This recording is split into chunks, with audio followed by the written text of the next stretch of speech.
ఇవాళ పోలింగ్ కూడా జరుగుతుంది. ఇవాళ పోలింగ్ జరుగుతుంది. తీర్మార్ మల్లన్న కేసీఆర్ని బీఆర్ఎస్ ప్రభుత్వాన్ని తీర్మార్ మల్లన్న ప్రతిరోజు ఎండగట్టేవాడు. ఆయనకున్న యూట్యూబ్ ఛానల్ క్యూ న్యూస్ ద్వారా ప్రతిరోజు ఇట్లాగే స్క్రీన్ మీద ప్రజెంట్ చేసేవాడు. ఇదేంటని క్వశ్చన్ చేసేవాడు. అవసరమైతే బీఆర్ఎస్ నేతకి డైరెక్ట్గా లైవ్లో ఫోన్ కాల్ కలిపేవాడు. కలిపి డైరెక్ట్గా అడగటమే, డైరెక్ట్ అటాక్ అన్నట్టే.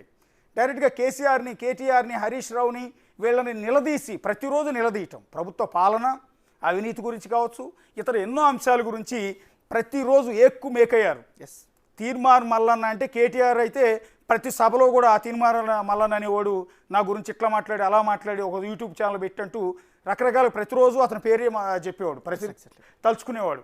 ఆ తర్వాత అదే మల్లన్నకు సంబంధించిన క్యూ న్యూస్ ఆఫీస్ మీద బీఆర్ఎస్ కార్యకర్తలు అనేకసార్లు దాడులు చేశారు. అనేకసార్లు తీర్మార్ మల్లన్నని బీఆర్ఎస్ ప్రభుత్వం ఉన్నప్పుడు అరెస్టులు కూడా చేశారు తీర్మార్ మల్లన్నని. సో అలాంటి తీర్మార్ మల్లన్న ఎందుకంటే తలనొప్పిగా మారాడు కాబట్టి మన మీద పదే పదే విమర్శలు చేస్తున్నాడు, మన లోపాలను ప్రతిరోజు ఎత్తి చూపిస్తున్నాడు, ప్రశ్నిస్తున్నాడు మనల్ని. సో ఇలాంటి తలనొప్పిగా మారిన తీర్మార్ మల్లన్న ఫోన్ నెంబర్ను కూడా వాళ్ళు ట్యాప్ చేసినట్టుగా భుజంగరావు ఇచ్చిన స్టేట్మెంట్. బహుశా తీర్మార్ మల్లన్న ఇప్పుడు ఆల్రెడీ పోలింగ్ జరుగుతుంది కాబట్టి ఆ పోలింగ్ బూతుల దగ్గర తిరుగుతూ ఉంటాడు. సో తీర్మార్ మల్లన్న ఆల్రెడీ తీర్మార్ మల్లన్న అన్నట్టున్నాడు గతంలో కూడా, నా ఫోన్ కూడా ట్యాప్ చేస్తున్నాడు, చేస్తే చేసుకో, నువ్వు ఏదింటావు, నువ్వు ఏదైనా చేసుకో అని డైరెక్ట్గా ఓపెన్గా చెప్పేస్తుంటాడు తీర్మార్ మల్లన్న. సో తీర్మార్ మల్లన్న సో మీకు పెద్దగా ఆశ్చర్యం అయ్యి పోవచ్చాము. ఒకవేళ ఇప్పుడు తీర్మార్ మల్లన్నతో మనం మాట్లాడే ప్రయత్నం చేసినా మల్లన్న ఒకే మాట చెప్తాడు, అది చేసుకొని అంటాడు.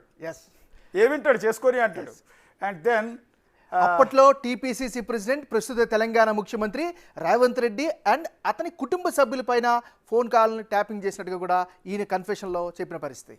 ఇది వెరీ ఇంపార్టెంట్. ఇప్పటి ముఖ్యమంత్రి, అప్పటి టీపీసీసీ ప్రెసిడెంట్గా ప్రతిరోజు అప్పుడు ప్రతిపక్షంలో ఉండి ఆ బీఆర్ఎస్ పార్టీ అవినీతిని, కేసీఆర్ పాలనని, కేటీఆర్ను, హరీష్ రావును ప్రతి ఒక్కరిని ప్రతిరోజు కూడా ప్రశ్నిస్తూ ఉండేవారు రేవంత్ రెడ్డి.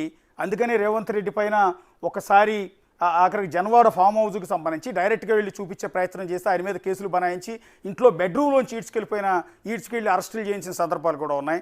సో రేవంత్ రెడ్డి ప్రతిరోజు ప్రశ్నిస్తూ ఉంటే తట్టుకోలేని అప్పటి బీఆర్ఎస్ నేతలు, పర్టికులర్గా కేసీఆర్, వీళ్ళందరూ ఆయన పైన ఆయన కుటుంబ సభ్యుల ఫోన్లన్నీ కూడా ట్యాప్ చేయించారు అనేది వాళ్ళ కన్ఫెషన్ రిపోర్ట్. ఆయన ఫ్యామిలీ మెంబర్స్ ఎవరెవరు అనేది ఇక్కడ రివీల్ చేయలేదు. సో ఎవరెవరు ఆయన సోదరుల ఫోన్లు అయి ఉండొచ్చు, ఆయనతో అత్యంత సన్నిహితులుగా ఉన్న వాళ్ళ ఫోన్ నెంబర్లు అయి ఉండొచ్చు, లేకపోతే రేవంత్ రెడ్డి గారి ఫోన్ అయి ఉండొచ్చు, లేకపోతే ఇంకా ఎవరెవరు ఆయన కుటుంబ సభ్యులు అన్నారు, family members of Revanth Reddy, అప్పటి టీపీసీసీ ప్రెసిడెంట్. సో వాళ్ళందరూ ఫోన్లు ట్యాప్ చేశారని ఆల్రెడీ రేవంత్ రెడ్డి కూడా ఇంతకుముందు అనేక సార్లు ఆరోపించారు, నా ఫోన్ ట్యాప్ చేసిన మాట వాస్తవం. అందుకనే కాంగ్రెస్ పార్టీ అధికారంలోకి రాగానే ఇది ఈ విధంగా ఎదుటోళ్ల జీవితాలతో, ఎదుటోళ్లతో ప్రైవసీతో, వ్యక్తిగత జీవితంతో ఆటలాడుకునే ఈ ఫోన్ ట్యాపింగ్ పైనే రేవంత్ రెడ్డి దృష్టి పెట్టారు. అధికారంలోకి వచ్చిన వెంటనే ఫోన్ ట్యాపింగ్ పైన విచారణ ప్రారంభించారు. మొదట ఎవరికి అర్థం కాల. దీంట్లో ఒక్క నిమిషం, తీగల కృష్ణారెడ్డి గారు లైన్లోకి వచ్చారు. తీగల కృష్ణారెడ్డి గారు, నమస్కారం. కృష్ణారెడ్డి గారు నమస్తే. నమస్కారం.